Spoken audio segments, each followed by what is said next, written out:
Praise the lord. దేవుడు నామమున మహిమ కలుగునుగాక. మన పరిశుద్ధ గ్రంథం బైబిల్ లేఖనముల ప్రకారము ఒక వాక్యం మనం ధ్యానించుకుందాం. ప్రియ సహోదరి సహోదరులారా, వాక్యం ఏమనగా మనం ఒక గుణము గురించి మాట్లాడుకుందాం. మనలో ఉన్న గుణము గురించి. ఆ గుణం అనేది దేవుడి స్వభావంతో పోలి ఉండాలి అనేది ఈ వాక్యాలు సెలవిస్తున్నాయి.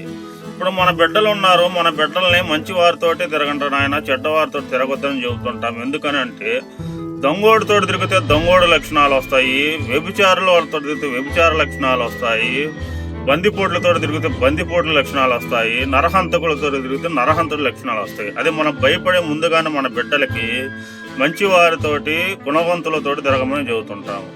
అయితే దేవుడు కూడా మనల్ని సృజించిన దేవుడు కూడా అదే మాట చెబుతున్నాడు మనకి. అయ్యా, మీరు గుణము గలవారిని దేవుడి స్వభావంతో ఉండండి మనకి కూడా చెప్తున్నాడు.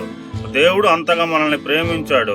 అయితే మనం ఆ గుణము గలవారిగా ఎలా ఉండాలంటే, యేసు ప్రభువుని వెంబడించిన వారమైతే మనం ఆ గుణము గలవారిగా ఉంటాము.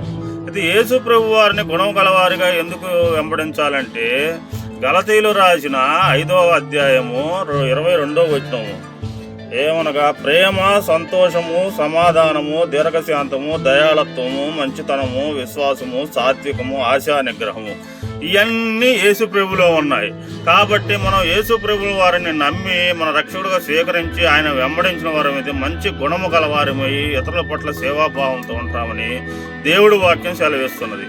ఈ వాక్యం విని వారందరినీ దేవుడు దీవించి ఆశీర్వదించును గాక. Praise the Lord. ఆమీన్. హల్లెలూయా.